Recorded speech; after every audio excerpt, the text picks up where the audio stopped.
नमस्कार। मैं Shiv Shankar Meena, assistant professor geography, government girls college Sikandra Dausa. BA part first year के geography के स्टूडेंटों के लिए आज बहुत ही इम्पोर्टेंट और इंटरेस्टिंग टॉपिक है। आज का हमारा टॉपिक है पेपर फर्स्ट से क्लाइमेटोलॉजी से जेट स्ट्रीम या जेट हवाएं। जितनी भी वायुमंडलीय घटनाएं होती हैं उसमें मानसून में या अन्य कोई परिघटनाओं में जो कि मौसम से संबंधित हो, उसमें जेट स्ट्रीम का बहुत ही महत्वपूर्ण योगदान होता है। और स्पेशली हमारे इंडियन मानसून के कॉन्टेक्स्ट में देखा जाए तो जेट स्ट्रीम इसमें बहुत महत्वपूर्ण रोल अदा करती है। इसमें हम पढ़ेंगे कि जेट स्ट्रीम होती क्या है, कहते किसे हैं, और इसका नाम जेट स्ट्रीम क्यों पड़ा, इसके कौन कौन से प्रकार हैं, उनकी कौन कौन सी विशेषताएं हैं, और ये सारी विशेषताएं और प्रकार वायुमंडलीय घटनाओं, मौसमी घटनाओं, वर्षा, नमी या इन सब को किस तरीके से प्रभावित करती हैं या इसका इम्पोर्टेंस क्या होता है। देखिए, पश्चिम से पूर्व की दिशा में तेज गति से क्षोभ सीमा की ऊंचाई पर चलने वाली परिध्रुवीय विसर्पी पवन धारा को जेट प्रवाह कहते हैं। इसमें देखिए कई सारी चीज़ें आई हैं। इसकी जो लाइन डेफिनेशन है उसकी फर्स्ट लाइन का आप समझ में आ गई तो आगे बहुत ईजी रहेगा। एक तो इसका डायरेक्शन आ गया है कि ये जेट स्ट्रीम पश्चिम से पूर्व दिशा में चलती है। एक ऊंचाई आ गई कि किसी ऊंचाई पे 12 किलोमीटर के समथिंग अर्थात क्षोभ सीमा के पास में चलती है। और ये किस तरीके की पवन है? परिध्रुवीय और विसर्प पवन, मतलब अप एंड डाउन विसर्प करती हुई चलती है। विश्व मौसम विज्ञान संगठन के अनुसार जेट प्रवाह तेज व सक्रिय पवन धारा है जो ऊपरी वायुमंडल अथवा समताप मंडल में अदक्ष क्षैतिज अक्ष के साथ केंद्रित है और जिसमें तीव्र ऊर्ध्वाधर एवं क्षैतिज पवन अपसरण तथा एक या एक से अधिक स्थान पर अधिकतम गति होती है। इसमें हवाओं का अपसरण भी होता रहता है, वर्टिकल हॉरिजॉन्टल। नीमियास के अनुसार लगभग 12,000 मीटर की ऊंचाई पर पछवा पवनें दोनों गोलार्धों के अधिकांश भाग को घेरती हैं। उनकी गति ध्रुवों से भूमध्य रेखा की ओर बढ़ती जाती है और 30 डिग्री अक्षांश पर अधिकतम हो जाती है। अधिकतम गति के पवन प्रवाह को जेट प्रवाह कहते हैं। देखिए, ये ध्यान रख लेना जरूर कि एक नॉर्मल डेफिनेशन देना, उसके बाद पर्टिकुलर विद्वान या किसी संगठन के अनुसार दे रखी डेफिनेशन वो देते हैं तो हमारा आंसर एक सटीक बन जाता है। जैसे हमने सिंपल सा डेफिनेशन दे दिया फर्स्ट लाइन में। सेकंड डेफिनेशन हो गया विश्व मौसम विज्ञान संगठन का और थर्ड हो गया नीमियास का। यद्यपि जेट प्रवाह तरंगित अथवा विसर्पी मार्ग पर चलती है तथापि इसका अधिकांश विकास 30 से 35 डिग्री अक्षांशों के बीच होता है। इसका संबंध तीव्र तापमान एवं दाब प्रवणता वाली सक्रिय पट्टी से है। एक अन्य बात करें, रिले तथा सपोल्टन ने बताया कि जेट प्रवाह क्षोभ सीमा पर तीव्र गति से चलने वाली पवन है जो ध्रुव वायु तथा उष्णकटिबंधीय वायु के बीच क्षोभ सीमा पर प्रभावित होती है। इस प्रकार ये वाताग्र क्षेत्र से संबंधित है और 200 से 500 मिलीबार के बीच इसकी गति 120 से 300 किलोमीटर प्रति घंटा होती है। नामियास के अनुसार जेट प्रवाह मुख्य रूप से परिध्रुवीय है और विसर्प मार्ग का अनुसरण करते हुए दोनों गोलार्धों में पूरे ग्लोब का चक्कर लगाती है। कहीं कहीं पर यह कई उपभागों में विभाजित हो जाती है, परंतु कुछ अन्य परिस्थितियों में विभिन्न भाग आपस में मिलकर अविच्छिन्न स्ट्रीम जेट स्ट्रीम की रचना करते हैं। और इसके केंद्र में गति अधिकतम होती है और बाहर की ओर गति कम होती जाती है।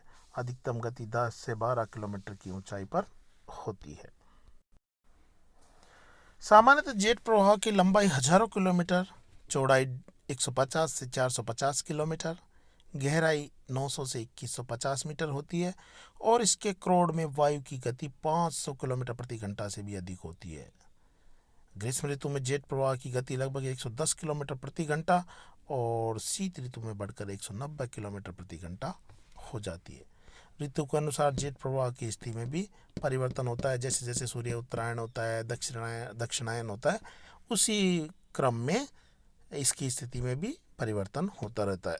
ग्रीष्म ऋतु में जेट प्रवाह 35 से 45 डिग्री अक्षांश पर होता है, परंतु शीत ऋतु में यह भूमध्य रेखा की ओर खिसककर 20 से 25 डिग्री अक्षांशों पर स्थापित हो जाता है। स्पेशली हम ये उत्तरी गोलार्ध के परिप्रेक्ष्य में बात कर रहे हैं। ये तो हो गया कि जेट स्ट्रीम का परिचय, संकल्पना की क्या थी। अब आते हैं कि इसका नाम जेट स्ट्रीम क्यों पड़ा। 19वीं शताब्दी के अंतिम चरण में उच्च स्तरीय बादलों का अध्ययन करते समय ऊपरी वायुमंडल में तेज हवाओं का पता चला। द्वितीय विश्व युद्ध के दौरान जब अमेरिका के बम वर्षक जेट विमान, जो द्वितीय विश्व युद्ध में अमेरिका ने जो जापान पे बम गिराए थे वो जेट विमान के द्वारा गिराए थे, उस विमान का नाम था जेट विमान। तो बम वर्षक जेट विमान जापान पर बम गिराने के लिए गए तो विमान चालकों ने 7 से 10 किलोमीटर की ऊंचाई पर पाया कि पश्चिम से पूर्व की ओर इतनी तेज हवाएं चलती हैं कि वायुयानों की भौमिक गति लगभग शून्य हो जाती है, जबकि उनकी गति सूचक लगभग 250 मील की गति दर्शा रहे थे। परंतु जब वे वायु की दिशा में उड़ान भरते थे तो उनकी भौतिक गति लगभग दोगुनी हो जाती थी। अतः मौसम वैज्ञानिकों ने पाया कि उच्च वायुमंडल में पश्चिम से पूर्व की ओर तेज हवाएं चलती हैं जो सक्रिय पट्टिका में प्रभावित होती हैं। पहले जेट प्रवाह शब्दावली का कुछ महासागरीय धाराओं के लिए प्रयोग किया जाता था, परंतु 1944 में इस शब्दावली का प्रयोग उच्च वायुमंडल में चलने वाली वायुधारा के लिए किया गया और शीघ्र ही मौसम वैज्ञानिकों में फेमस हो गया ये, और आज विश्व के सभी भागों में इन उच्च वायुमंडल तीव्र वायुधाराओं को जेट प्रवाह के नाम से जानते हैं। बात करते हैं जेट प्रवाह धाराओं की विशेषताओं की। तो सामान्यतः जेट धाराएं हजारों किलोमीटर लंबी, सैकड़ों किलोमीटर चौड़ी और कुछ किलोमीटर मोटी होती है। सामान्यतः जेट धाराएं वायुमंडल में पश्चिम से पूर्व की ओर चलती हैं। जेट धाराएं शीत ऋतु में सदैव तीव्र चलती हैं क्योंकि इस समय ही तापमान में भिन्नता सबसे अधिक होती है। जेट धाराएं कभी भी सीधी रेखा के रूप में नहीं चलती, ये विसर्पण करती हुई चलती हैं, जिन्हें रोसबी धारा कहते हैं। ध्यान रखना बहुत इंपॉर्टेंट है, ऑब्जेक्टिव क्वेश्चनों में भी कई बार आता है कि रोसबी धारा का संबंध किससे है, तो इसका संबंध होगा जेट धारा से। ये धाराएं 4 चरणों के एक चक्र में चलती हैं जिसे अभिसूचक चक्र कहते हैं। इसको मैं आपको समझा दूं कि जैसे कि दो विपरीत हवाएं हैं, ये समानांतर चल रही हैं, फिर एक हवा दूसरी हवा में एंट्री करेगी, विभिन्न स्वभाव वाली, तो थोड़ी सी वक्राकार हो जाएगी, लहरनुमा हो जाएगी। फिर और ज़्यादा एंट्री करेगी तो वो जिग जैग शेप में हो जाएगी, अप एंड डाउन वाली। जेट धाराएं क्षोभमंडल या समताप मंडल में चलती हैं। जेट धाराओं की गति कभी भी समान नहीं होती, कभी ये तीव्र तो कभी धीमी गति से चलती हैं। इनकी सबसे अधिक गति 10,000 से 13,000 मीटर की ऊंचाई पर होती है और जेट धाराएं वायु कर्तन करती है। ऊर्ध्वाधर वायु कर्तन का मान 5 से 10 मीटर प्रति सेकंड और क्षैतिज वायु कर्तन 5 से 100 किलोमीटर होता है।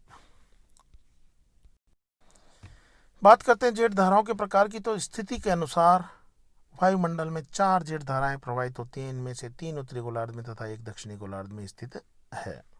पहली है ध्रुवीय रात्रि जेट, दूसरी ध्रुवीय सीमाग्र जेट, तीसरी उपोष्ण कटिबंधीय पश्चिमी जेट, चौथी उष्ण कटिबंधीय पूर्वी जेट और लास्ट स्थानीय या क्षेत्रीय जेट प्रवाह।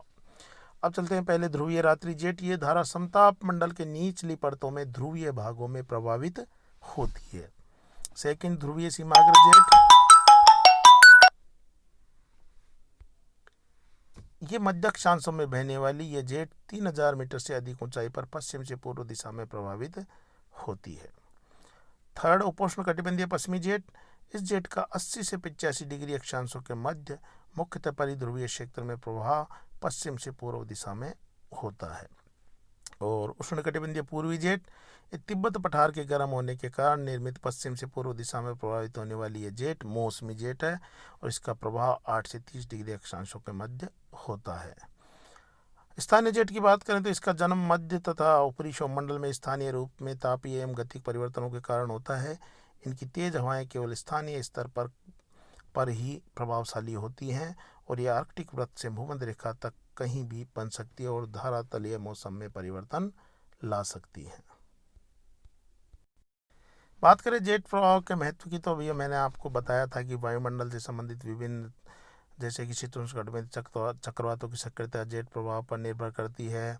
जेट प्रवाह से धरातलीय चक्रवातों एवं प्रति चक्रवातों का स्वरूप परिवर्तित हो जाता है और इससे ऊपरी सौरमंडल में अभिसरण तथा अपसरण शुरू हो जाता है। कुल मिला के ये वायुमंडलीय घटनाओं को प्रभावित करते हैं। आपको मैं इसका PDF भी भेज दूंगा, उसको भी अच्छे से पढ़ लीजिएगा।